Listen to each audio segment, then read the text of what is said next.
Good morning and welcome to Coffee with Jesus. I'm your host, Mario Brown. Good Monday morning to you. I hope all is going well. I hope you had a great weekend. I want to talk about courage today. You know, whenever you are about to start a new project or new pursuit and you're going to go against the grain, you sit in the company of people and you try to explain to them what you're about to do. And they begin to, I guess, maybe become somewhat critical of what you are pursuing. Now, I don't want you to be alarmed by that, but I want you to understand what's going on. Many times people, and this is my own discovery, is that they're not really criticizing what you're doing as much as they're criticizing where did you get the courage to do it? Think about that for a minute. Because a lot of people don't have the courage to question where they are in life. They don't have the courage to say, I'm unsatisfied, I'm unfulfilled. And then they begin to look at you and wonder, well, where did you get the courage to do it? Well, why aren't I like that? And so the easiest thing for them to do versus asking you how you got the courage to do it is to become critical, to become somewhat cynical about it, But you don't need to get alarmed about it because courage is something that's hard to find in a lot of people.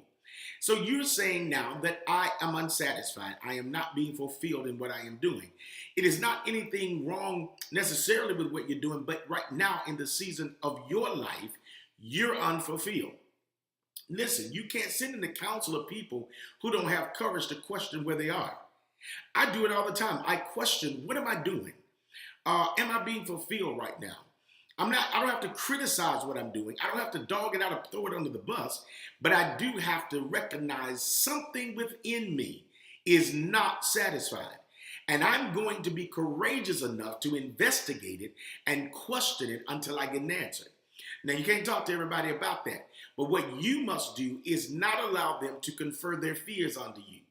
Because a lot of times when I'm talking to people, a lot of times I hear them trying to push their fears off on me. But it's disguised in, are you sure? Well, what you doing? Well, what make you want to do that? Well, what about? See, all of that stuff, those are your fears. And you can't confer that onto me. And then see, with me being in church and a preacher, I got folks that want to try to spiritualize.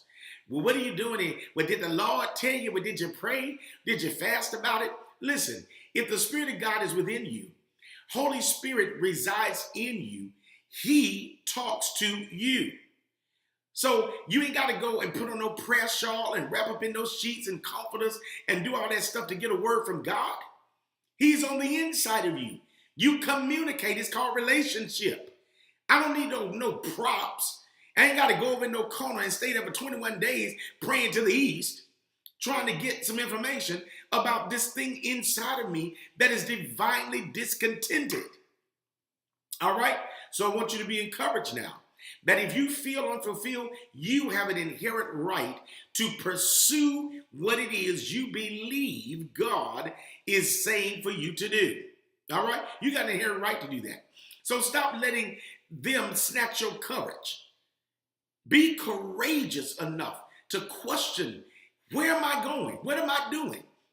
And then get the courage to go ahead and pursue it. All right? Listen, if you're watching me on YouTube, subscribe to the channel so that you're going to always be notified. Click that like button on Facebook. Let me know what you're thinking. Communicate with me in the comment section. I answer all comments personally. All right? Until our next cup of coffee, make it a good one.